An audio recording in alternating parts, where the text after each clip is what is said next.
Mến chào quý vị và các bạn đang quay trở lại với kênh của chúng tôi. Rất vui được đồng hành cùng quý vị với nội dung Mỹ Tâm và Mai Tài Phến gây tranh cãi. Sau khi bộ phim Tài chính thức ra mắt và đã bước vào giai đoạn quảng bá, hai nghệ sĩ Mỹ Tâm và Mai Tài Phến bất ngờ trở thành tâm điểm bàn luận trên mạng xã hội.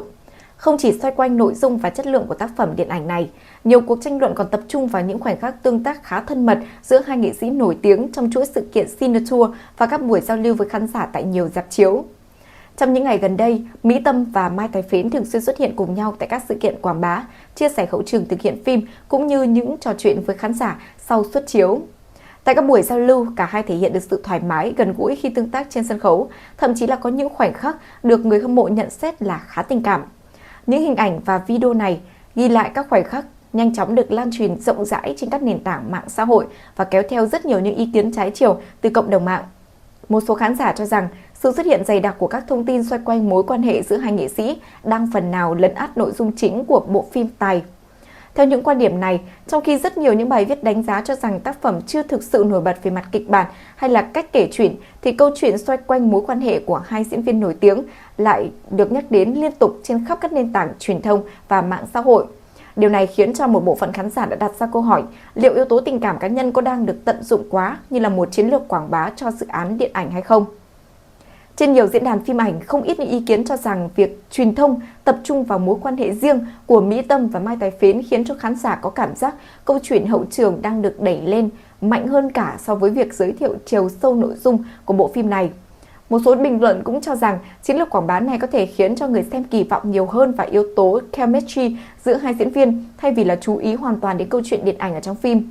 Tuy nhiên, bên cạnh những quan điểm chỉ trích, nhiều khán giả khác lại cho rằng tranh cãi đang bị đẩy đi quá xa so với bản chất thực sự của vấn đề. Theo nhóm ý kiến này, việc hai nghệ sĩ xuất hiện cùng nhau thường xuyên trong giai đoạn quảng bá cho bộ phim là một điều rất bình thường, đặc biệt khi cả hai đều trực tiếp tham gia vào quá trình thực hiện cho dự án này và là những diễn viên chính. Trong các buổi Cine Tour, ekip cũng đã dành nhiều thời gian để trao đổi hơn về nội dung phim, chia sẻ quá trình sản xuất và lắng nghe phản hồi từ phía khán giả sau khi xem. Một số người hâm mộ còn cho rằng việc khán giả quan tâm đến mối quan hệ giữa Mỹ Tâm và Mai Tài Phến không phải là điều gì mới mẻ. Từ rất nhiều năm trước, cả hai đã nhận được sự chèo thuyền nhiệt tình từ phía cộng đồng fan nhờ có sự ăn ý trong những lần kết hợp. Vì vậy mà những khoảnh khắc tương tác thân mật trong các sự kiện quảng bá dễ dàng thu hút được sự chú ý và trở thành chủ đề bàn luận sôi nổi trên mạng xã hội. Câu chuyện về mối quan hệ giữa hai nghệ sĩ thực tế đã được công chúng quan tâm từ khá lâu.